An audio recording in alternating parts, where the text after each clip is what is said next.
of these so-called diseases are just made up. They're just fabricated. They're fictions of psychiatry imagination. What would psychiatrists do without their labels? Because so far they're not proving that any so-called mental illnesses exist. These are labels, and that's all they are. But without proof, you can't have credibility. So psychiatrists manufacture their own. It's based on a grab bag of checklists for disorders that are published in a book called the DSM, which is the Diagnostic and Statistical Manual. There are no statistics in this book, by the way. That just makes it sound more scientific. They create this cluster of disease, and they get together and they vote. Is this a disease? All in favor, say aye. The American Psychiatric Association is the publisher and owner and wealthy owner of DSM. They've made a great deal of money on DSM.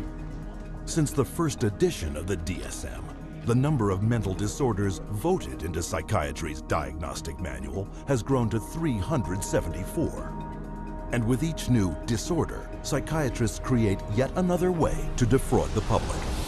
The more types of codings, the more types of illnesses you can come up with, the more claims can be paid, and the more reasons for treatment, and the more reasons for revenue for the psychiatric establishment, for the hospitals, and of course, the pharmaceutical companies. Incredibly enough, while presenting the DSM to the world as scientific fact, psychiatrists freely admit its utter lack of science. We have no diagnostic reliable markers for almost any illness there is in the DSM. We don't have any laboratory tests that we can use to determine whether somebody does or doesn't have a mental illness. There are no good biological tests for detecting mental illness. Wherever you find a psychiatric diagnosis, you'll find a psychiatric drug.